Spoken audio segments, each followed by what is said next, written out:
नमस्कार, मैं जितेंद्र चतुर्वेदी। आखिर सुब्रमण्यम स्वामी क्यों खामोश है? यह सवाल इसलिए उठा है क्योंकि नेशनल हेराल्ड को लेकर राउज एवेन्यू कोर्ट ने जो कुछ कहा है यह अपने आप में बहुत बड़ी घटना है। और यह इसलिए कह रहा हूं क्योंकि यह पूरा मामला अगर किसी ने सबसे पहले उठाया तो वो स्वामी है।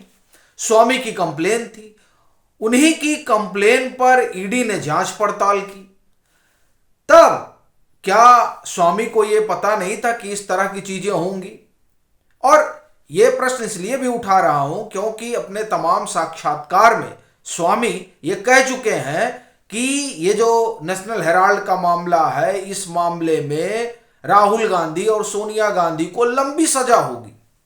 सुशांत सिन्हा के साथ बातचीत में 2024 के लोकसभा चुनाव से पहले स्वामी ने यहां तक कहा था कि मैं एक अलग एंगल पर काम कर रहा हूं और अगर वो ठीक ठीक रहा तो इसी मामले में 20-20 साल तक की सजा हो सकती है राहुल और सोनिया को।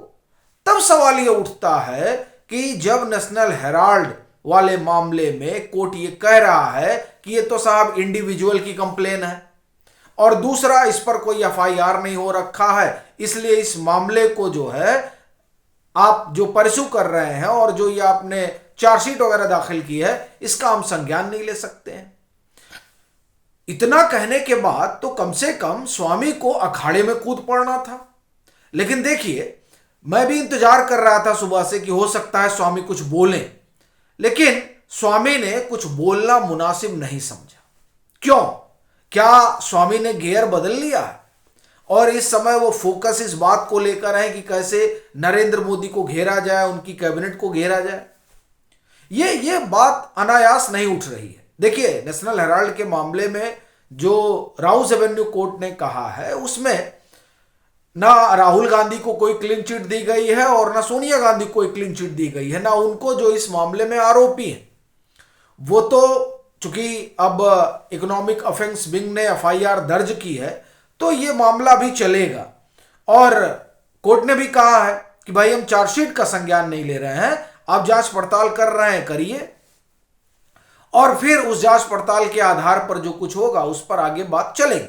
लेकिन बड़ी बात यह है कि जिसकी कंप्लेंट थी और जिसने बीड़ा उठाया था, और देखिए ये स्वामी ने तब शुरू किया था जब सरकार थी यूपीए की, तो यह सवाल उठ रहा है कि साहब इस चुप्पी की क्या वजह है? क्या वाकई में ये जो चर्चा चली थी कि साहब स्वामी अपने हितलाभ के लिहाज से चीजों को आगे बढ़ाते हैं, क्या वो यही खेल है? या फिर जो एक वर्ग ये भी मानता है कि साहब ये तो सब सीआईए के खेल पर चलते हैं, तब इनको लग रहा था कि नहीं सोनिया गांधी को घेरना है, सो इन्होंने ये नेशनल हेराल्ड वाला मामला उठा दिया। देखिए, ये बात बहुत गंभीर है और सियासी गलियारे में इसकी चर्चा हो रही है। क्या सुब्रमण्यम स्वामी ऐसा ही करेंगे? इसी को ख्याल में रखते हुए इस पर नई एफआईआर दर्ज कराई गई थी। चूंकि स्वामी तो बदले बदले से नजर आ रहे हैं, वो ना मालूम कौन सी फाइल की बात कर रहे हैं और उस फाइल में कह रहे हैं ना मालूम किसकी किसकी तस्वीरें हैं और क्या क्या है, और उसके बहाने वो मोदी सरकार को कटघरे में खड़ा करने में लगे हुए। हालांकि उससे जुड़ा हुआ जो उनका ट्वीट वगैरह था उसको उन्होंने डिलीट कर दिया। जब इस पर जानने की कोशिश हुई कि भाई उन्होंने डिलीट क्यों किया, तो इसको लेकर कई तरह की बातें आई, लेकिन जो अपनी समझ है उसमें यह कि आप कोई ट्वीट कब डिलीट करते हैं, वो तभी डिलीट करते हैं या तो आपके ऊपर दबाव हो, तो स्वामी तो किसी के दबाव में काम करते नहीं है। तो दूसरा कारण क्या हो सकता है कि जो दावा किया गया हो उस दावे में उस तरह का कुछ कॉन्क्रीट एविडेंस ना हो, यही हो सकता है। बात यही लग रही है कि मालूम पड़ता है कि उस जो ट्वीट है, ये ट्वीट उनका 15 रोज पहले का है जिसमें उन्होंने केंद्रीय मंत्री हरदीप पुरी का नाम लिया, पीएम को लेकर न मालूम क्या क्या कहा, वो सब आप लोगों को ज्ञात है और उस बाबत उन्होंने बाकायदे बातचीत भी की थी। तो क्या ये जो गोल पोस्ट चेंज कर दिया है स्वामी ने, इस वजह से वो नेशनल हेराल्ड वाले मामले पर चुप्पी साधे हुए हैं। यह सवाल उठाना और उठना लाजमी है, क्योंकि जिस मामले में साफ साफ दिखाई दे रहा है, और यह दिखाया किसने? स्वामी ने दिखाया। स्वामी ने बताया कि एक राजनीतिक दल जो है वो 90 करोड़ का लोन नहीं दे सकता है किसी को।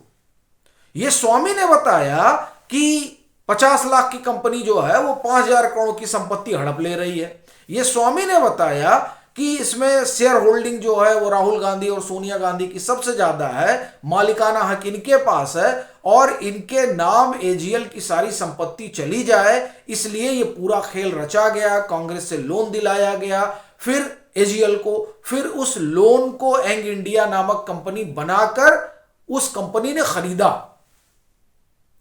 अब इसमें बड़ा सवाल यह है कि कांग्रेस का लोन कहां गया, कांग्रेस का लोन कैसे चुका, यह भी एक सवाल है। यह सब किसने बताया? यह सब देश को स्वामी ने बताया कि कांग्रेस ने इतना बड़ा फ्रॉड किया है, या आप कहें कि राहुल गांधी और सोनिया गांधी ने इतना बड़ा जो है वो षड्यंत्र रचा है। इसमें इनकम टैक्स का जो हेराफेरी हुआ वो भी निकलकर सामने आया। इसमें यह भी बात निकलकर सामने आई कि किस तरीके से तमाम जो है एक तरह से कहा जाए कि पैसा मिला है, और उस बाबत फिर ईडी ने तमाम जब्ती की। सवाल यह भी है कि जिस मामले को कोर्ट ने कहा कि साहब हम इस चार्जशीट का संज्ञान नहीं ले सकते हैं, इसी मामले पर बेल पर थे ये लोग, राहुल गांधी, सोनिया गांधी। ये मामला पहुंचा था सुप्रीम कोर्ट तक, ठीक है। तब यह बात किसी को समझ में नहीं आई कि नहीं, इसमें तो कोई एफआईआर हुई नहीं है, तो ईडी कैसे जांच पड़ताल कर रही है। ये सवाल तो बड़ा बेसिक बुनियादी सवाल है। अभी देखिए हाई कोर्ट में भी सुब्रमण्यम स्वामी ने कुछ लगा रखा था, बाद में पता चला कि उन्होंने वापस लिया, और वो भी नेशनल हेराल्ड के मामले से ही था। तो क्या जब ये मामला दिल्ली हाई कोर्ट में गया तो वहां भी हाई कोर्ट को ये समझ में नहीं आया? ये आखिर में हुआ क्या है? ये एक बड़ा सवाल है।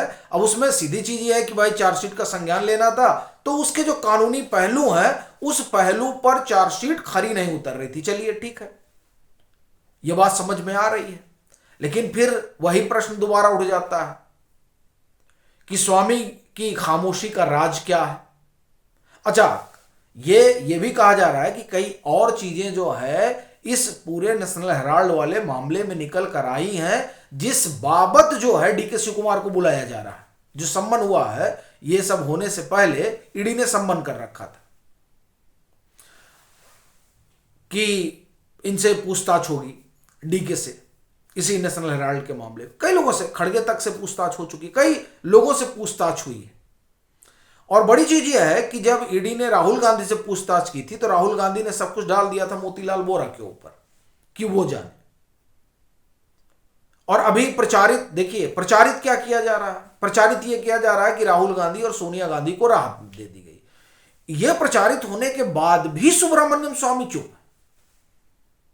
क्योंकि देखिए, यह पूरा केस ही अगर किसी ने परस्यू किया है तो स्वामी ने परस्यू किया। और देखिए, यह एक मामला नहीं है। राहुल गांधी की नागरिकता वाले मसले में भी स्वामी अब कुछ नहीं बोल रहे हैं, जबकि स्वामी की जो पुराना जो उनका वीडियो है उनके अपने यूट्यूब चैनल पर पड़ा हुआ है, उसमें आप देखिए तो तमाम सारे आरोप स्वामी ने लगाए हैं। और स्वामी उन लोगों में शुमार हैं जिन्होंने सोनिया गांधी और राहुल गांधी के खिलाफ बड़े भारी अभियान चलाए, और उन अभियानों में बाकायदे उन्होंने दस्तावेजी प्रमाण दिए। अभी मुझे लग रहा है कि कुछ रोज पहले तक, यानी अभी कुछ रोज पहले क्या कहें, कुछ महीने पहले तक वो राहुल गांधी की नागरिकता वाला भी मामला लगातार परस्यू कर रहे थे, और इस कोशिश में वो बार बार कह रहे थे कि राहुल गांधी जो है वो तो नागरिक नहीं है। ये 2024 के लोकसभा चुनाव तक सारी चीजें चल रही थी। अचानक जो है वो स्वामी का रुख बदला हुआ है। क्यों? ये अपने आप में बड़ा सवाल है। और खास तौर से नेशनल हेराल्ड के मामले पर जिस तरह से उन्होंने ये अपनी बात मतलब खामोश है, वो अपने आप में कई सारे सवाल खड़े कर रहा है।